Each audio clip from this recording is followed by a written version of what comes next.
ஜீ தமிழ் தொலைக்காட்சி நேயர்களுக்கு வணக்கம். ஒளிமயமான எதிர்காலம் நிகழ்ச்சி மூலமா ஓம்காரம் பகுதியில் சந்திக்கிறதுல சந்தோஷம்.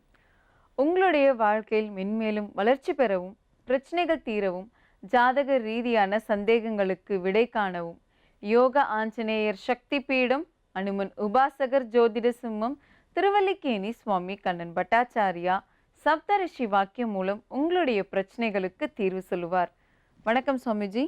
ஸ்ரௌதத்மார்த்தாதிகம் கர்ம நிகிலம் ஏன சூத்ரிதம் தஸ்மை சமஸ்த வேதார்த்த விதே விகனசே நமஹ. வக்ரதுண்ட மகாகாய சூரியகோடி சமப்பிரபா நிர்விக்னம் குருமே தேவா சர்வகாரேஷு சர்வதாம்.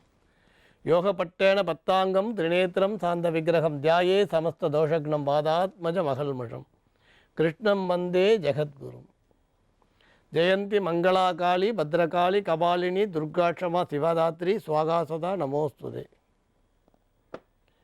குரு பிரம்மா குரு விஷ்ணு குருதேவோ மகேஸ்வரகா குரு சாட்சாத் பரம்பிரம்மா தஸ்மை ஸ்ரீ குரவே நமக. அஸ்மத் குருபியோ நமக. விகனச மகா குரவே நமக. அனுமன் சுவாமிகள் ஆசிகளுடன் மங்களகரமான மன்மத வருடம் கார்த்திகை மாதம் 11ஆம் தேதி 27/11/2015 வெள்ளிக்கிழமையான இன்று பல நல்ல தெய்வீக ஆன்மீக விஷயங்களை பார்க்கலாம். ஏற்கனவே நம்ம நேற்று ஒரு விஷயத்தை குறிப்பிட்டோம். கேள்வி கேட்ட வாசகருக்கு என்னென்னா, அது இன்றைக்கி எல்லாருக்கும் பலன் தரக்கூடியதாக இருக்குன்றதுனால விரிவாக இப்போ பேசுகிறோம். அதாவது நட்சத்திரப்படி பெயர் வைக்கலை அப்படின்னால் அதனால் ஏதாவது ஒரு தொல்லை வருமா? இது எல்லார் மனதிலையும் எழக்கூடிய ஒரு கேள்வி. பொதுவாக நாம நட்சத்திரம்னு சொல்லும் பொழுது எண்கணிதப்படி பெயர் வைக்கிற வழக்கம் உண்டு. அப்புறம் இப்போ பிறந்த நட்சத்திரப்படி பெயர் வைக்கிற வழக்கம். இந்த ரெண்டு பொதுவாக எல்லாருக்குமே தெரியும். சிலது பார்த்திங்கன்னா பரம்பரையாக இந்த சர்நேம்னு சொல்லுவீங்க இல்லையா, ஒரு பரம்பரையாக வரும். சில பேர்களில் பின்னால் அந்த பேருக்கு பின்னால் அந்த பரம்பரை பேர் வரும். இன்னும் சில பேர் தாத்தா பேர் முப்பாட்டனார் பேரெல்லாம் வைக்கிற வழக்கம் உண்டு. நீங்கள் ராஜா காலத்தில் பார்த்தீங்கன்னா கூட 2வது குலத்துங்கன் 3வது குலத்துங்கன் அதேமாதிரி விக்ரமாதித்த மகாராஜா கூட, அவருக்கு அப்புறம் கூட ஒரு விக்ரமாதித்த மகாராஜா வந்ததாக கூட சொல்லுவாள்.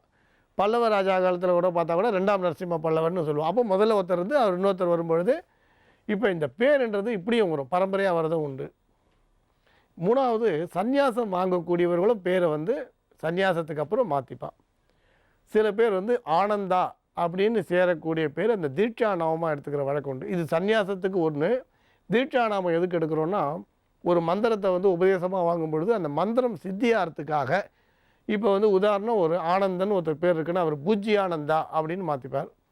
இப்போ ராமன் கிருஷ்ணன்ற பேரில் இருப்பாள், அவள் ஜபானந்தா அப்படின்னு ஆனந்தான்னு முடியக்கூடிய பேரை மாற்றிப்பாள். அது தீட்சாநாமம் எதுக்கு வச்சுக்கிறான்னா, அந்த மந்திரம் எடுத்த உபதேச மந்திரம் சித்தியாகிறதுக்கு. எந்த மந்திரத்தை உபதேசமாக வாங்கிட்டாலோ அது சித்தியாகிறதுக்கு. சரி, இப்போ நட்சத்திரப்படி பேருக்கு வரலாம். இப்போ நமக்கு அதான தேவை. சராசரி மக்களுக்கு நட்சத்திர பேர் படி உங்களுக்கு அமையலைன்னா கெடுதலானா கெடுதல் கிடையாது.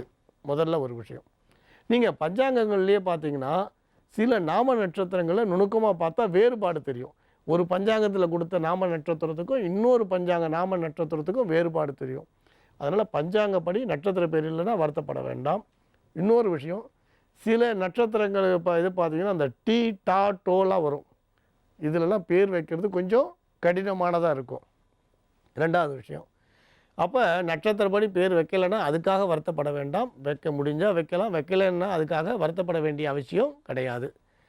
பொதுவாக பார்த்திங்கன்னா பெரியவர்களோட பேர் சில பேர் 2 விதமாக வைக்கலாம்னு சொல்லுவோம். ஒன்று நீங்கள் நட்சத்திரப்படி வைக்கிறீங்க, சிலர் பாரம்பரியமாக வைப்பான்.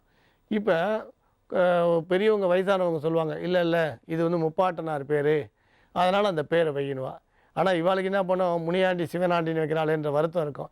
இல்லை என் பையனுக்கு ஃபேன்சியாக தான் வைப்பேன்னு மாட்டு பொண்ணு ஆசைப்படுவா.